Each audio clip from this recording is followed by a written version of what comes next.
heard over the news that the UK government has now lowered the voting age to 16. So at the next federal election in the UK, 16 and 17-year-olds will be allowed to vote, which will, of course, spark the debate here. And the Greens are already pushing for it because they think they can pick up a few votes from the younger generation. And Pauline Hanson posted a thing on her Twitter account in the last, couple of days, I guess.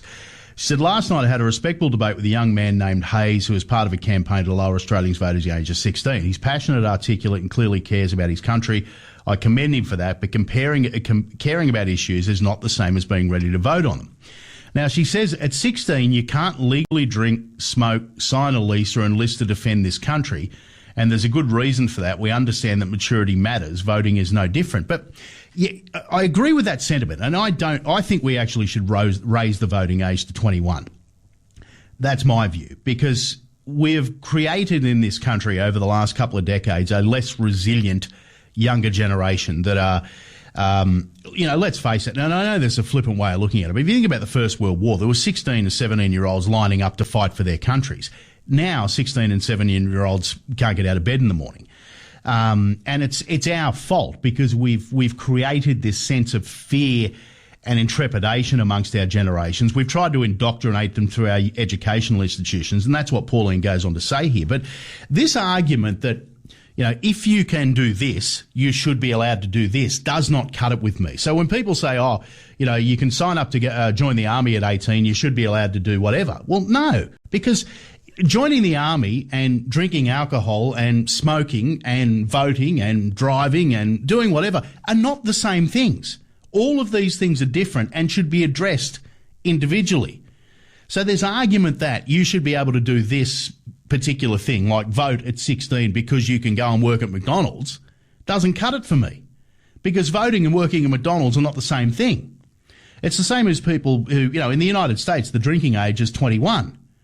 And we go, well, you can join the army at 18, you should be allowed to have a drink. Why? Why is joining the army and drinking alcohol the same? They are two completely different things. And the reason that lowering the voting age to 16 is not going, and you'll hear the stories, I know these 16-year-olds that are very engaged in politics. Well, doesn't that mean they have the a maturity to understand the engagement? And we know that the human brain doesn't develop fully until a person gets to 21. And those of us who look back now, when you think about it, when we were 16, 17, 18, 19, 20, 21, 25, we all thought we knew everything. And it's not until you get to a certain age that you realise you knew nothing. So there is a degree of wisdom that comes with age, regardless of whether or not you're a wise person or not. There is a level of education that comes from the world around you as you get older. So my position is we shouldn't lower the voting age, but that's not my point here. The point is conflating voting with any other issue or any other age-related activity just doesn't cut it, because those things are not all the same. So let's address the voting age based on the capacity of people to make an informed decision about politics, not whether or not they can go into a pub and have a beer.